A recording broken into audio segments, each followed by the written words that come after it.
जय जिजाऊ, मी आशिष मगर. स्वागत आहे तुमचं एटीएम गुरु युट्यूब चॅनलवर. बघा, मराठा आंदोलकांनी जर मराठ्यांना आरक्षण मिळालं नाही तर फडणवीसांनी पंढरपुरात येऊ नये अशी एक प्रकारची भूमिका घेतली. या भूमिकेनंतर काय झालं की छगन भुजबळांनी लगेच असं म्हटलं की तुम्ही आता विठ्ठलाला सुद्धा जात चिकटवणार का. मुळात ह्या दोन गोष्टी जर पाहिल्या आपण तर पहिली गोष्ट अशी आहे की आतापर्यंत बऱ्याच वेळा मुख्यमंत्र्यांना किंवा उपमुख्यमंत्र्यांना पंढरपुरात येऊ देणार नाही अशी वेगवेगळ्या आंदोलनाच्या वेळेस वेगवेगळ्या समाजाने वेगवेगळ्या हक्कांसाठीचे जे आंदोलन किंवा मोर्चे केले त्यात भूमिका घेतलेली आहे. म्हणजे ही काही नवीन भूमिका नाही. दुसरी महत्वाची गोष्ट आहे की भुजबळ यांनी असं का म्हटलं की तुम्ही विठ्ठलाला जात चिकटवणार का. आणि जर तुम्ही जात चिकटवणार असेल तर विठ्ठल मूळचे ओबीसी आहेत. आता आपल्याला दोन गोष्टीचा याच्यातून विचार करायचा की मुळात विठ्ठल ओबीसी कसे. दुसरी महत्वाची गोष्ट की छगन भुजबळांनी विठ्ठलांना जात का चिकटवली, तिच्या मागचं काय कारण आहे, काय षडयंत्र आहे, या सगळ्या गोष्टीचा आपल्याला या व्हिडिओमध्ये विचार करायचा. सगळ्यात महत्वाचं म्हणजे काय तर भुजबळ असं म्हणाले की विठ्ठल जे आहेत ते कृष्णाचे अवतार आहेत आणि त्याच्यामुळे ते ओबीसी आहेत. मुळात कृष्ण कोण होते तर कृष्ण हे यादवांचे राजे होते. म्हणजे यादव घराण्याचे एक महान सम्राट, महान राजा ते होते. त्याचबरोबर त्यांचे मामा जे होते कंस हे सुद्धा राजा होते, मोठे सम्राट होते. म्हणजेच मुळात कृष्णांचं जे यादव घराणं आहे हे यादव घराणं क्षत्रिय होतं आणि ते क्षत्रिय असल्यामुळे ते सम्राट किंवा राजे होते. मग क्षत्रियांना ओबीसी म्हणणं हे योग्य आहे का, हे पहिल्यांदा आपल्याला तपासावं लागेल. ते नाहीच. पण मग ते क्षत्रिय असून सुद्धा ओबीसी कसे झाले याच्याही मागे मोठी कहाणी आहे. कहाणी सेम आहे, जशी मराठ्यांच्या बाबतीत आहे तशीच. काय झालं, यादवांचं राज्य होतं, श्रीकृष्ण राजा होते, त्यांचे मामा कंस हे सुद्धा राज्य होते. पण कालांतराने आर्यांनी काय केलं, षडयंत्राने म्हणा कपटाने म्हणा, हे यादवांची जी सत्ता होती, यादवांचं जे राज्य होतं ते काबीज केलं. ते काबीज केल्यानंतर त्यांनी यादवांना सामाजिक आणि राजकीयरित्या गुलाम बनवलं आणि त्यांना सामाजिक गुलाम बनवल्यामुळं त्यांची जी स्थिती होती चातुर्वर्ण्यानुसार, जी क्षत्रिय स्थिती होती ती हळूहळू काय केली, त्यांच्यावर सामाजिक दास्यत्व लादल्यामुळं ती कमी झाली आणि मग ते ओबीसी मध्ये गेले. आणि मग त्यांचेच अवतार विठ्ठल म्हणून जर कृष्ण ओबीसी असतील तर विठ्ठल ओबीसी आहेत असं भुजबळांनी म्हटलं. काही हरकत नाही, बरोबर आहे, त्यांनी जे म्हटलं ते बरोबर आहे. पण विठ्ठलांची जात काढण्यामागं नेमका मूळ मुद्दा काय ते आपल्याला पाहायचंय. मराठ्यांचं सुद्धा तेच झालंय. मराठ्यांचं जेव्हा स्वराज्य स्थापन झालं होतं तेव्हा छत्रपती शिवाजी महाराजांनी स्वराज्य स्थापन केलं. ते काही एकट्या मराठा जातीचं नव्हतं.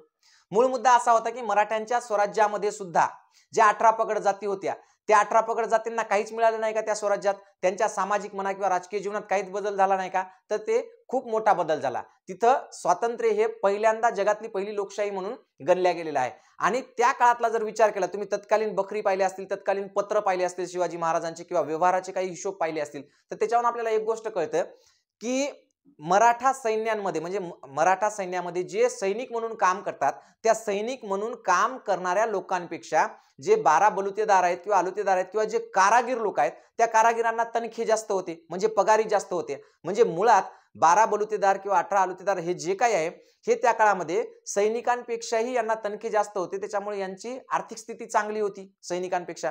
मूळ मुद्दा असा आहे की मग हे क्षत्रिय असलेली मराठा जात किंवा मराठा समाज हे नंतर पुन्हा ओबीसी कडे कसे आले. तर ते सेम श्रीकृष्णासारखं जसं तिथं त्यांना मानसिक गुलामीत जावं लागलं किंवा सामाजिक गुलामीत जावं लागलं त्याच पद्धतीने इथं सुद्धा घडलेला आहे. मूळ मुद्दा हा आहे की नेमकं विठ्ठलाला नेमकं ओबीसी का म्हटलं भुजबळांनी. पहा काय असतं की जी संत असतात की जे महापुरुष असतात त्यांच्या नावाखाली संपूर्ण 18 पगड जाती सर्व समाज एकत्र येतो आणि सर्व समाज जेव्हा एकत्र येतो तेव्हा ज्यांना सत्ता करायची, ज्यांना इथल्या लोकांवर राज्य करायचे, सामाजिक असेल, मानसिक असेल, राजकीय असेल, ज्यांना याच्यावर सत्ता करायची त्या लोकांना ते अडथळ्याचं ठरतं. आता भुजबळांनी उल्लेख करताना परत काही संतांची नावं घेतली. त्या संतांची नावं घेतली त्याच्यामध्ये संत गोरा कुंभार असतील, संत सेना महाराज असतील, नामदेव महाराज असतील, असे वेगवेगळ्या संतांचं नाव घेतलं त्यांनी. पण तुम्हाला एक गोष्ट लक्षात येत नाही की या प्रत्येकाचं नाव घेताना त्यांनी त्याच्यासोबत जाती चिटकून टाकल्यात. म्हणजे संत सेना महाराज असतील तर ते फक्त नावी समाजाचेच, संत गोरा कुंभार असतील तर ते फक्त कुंभार समाजाचेच, संत नामदेव असतील तर ते फक्त शिंपी समाजाचेच. म्हणजे ह्या जाती त्यांना चिटकून टाकल्यात. याच्या मागचं सगळ्यात मोठं कारण काय की या संतांचं कार्य खूप मोठं आहे. यांनी आयुष्यभर जातीभेद आणि अस्पृश्यता यांच्या विरोधात काम केलंय, सामाजिक एकोप्यासाठी काम केलंय आणि सर्वांना समान न्याय मिळावा म्हणून काम केलंय. पण यांना जर एकदा जाती चिटकवून टाकल्या की त्यांचं कार्य आणि त्यांचं मोठेपण त्या जातीपुरतं मर्यादित राहतं. म्हणजे समाजात आपल्याला फूट पाडता येते. हे खूप मोठं षडयंत्र आहे. पण या सगळ्या संतांचा उल्लेख करत असताना त्यांनी संत तुकाराम महाराजांचा मात्र उल्लेख जाणून बुजून टाळला. का टाळला? कारण की संत तुकाराम महाराज स्वतः ओबीसी आहेत आणि मग ओबीसी असून जर त्यांनी बाकीच्या संतांची नाव घेतली पण त्यांचं टाळणं, याच्या मागे कारणच ते होतं की जाणून बुजून तुकारामांचं नाव घेतलं की कुणबी हा समाज येतो त्याच्यामध्ये, आणि मग कुणब्यांना आपल्याला ओबीसीत घ्यायचं नाही म्हणून त्यांनी तुकारामांना टाळलं. ही एक महत्वाची गोष्ट. आता मुद्दा असा आहे की विठ्ठलाला त्यांनी ओबीसी का म्हटलं, त्याच्या मागचं कारण काय? सगळ्यात मागचं त्याच्या मोठं कारण असं आहे की विठ्ठल जे आहेत ते इथल्या महाराष्ट्रातल्याच नव्हे तर सगळीकडच्याच, एकूण भारताचा विचार केला तर विठ्ठलाच्या दर्शनाला जी येणारी भाविकांची संख्या असते किंवा जे त्यांचे हे असतात श्रद्धाळू असतात, ते सगळे कोण आहेत? तर इथले कष्टकरी, कामकरी, शेतकरी, शेतमजूर, बलुतेदार, आलुतेदार, सगळ्या 18 पगड जाती धर्मातले जे शोषित आहेत, जे वंचित आहेत, जे रंजले गांजले आहेत, ज्यांच्यावर मानसिक आणि सामाजिक गुलामी लादल्या गेलेली आहे, ज्यांच्यावर राजकीय गुलामी लादल्या गेलेली आहे, असे सगळे पिचलेले घटक जे आहेत ते सगळे विठ्ठलाचे भक्त आहेत.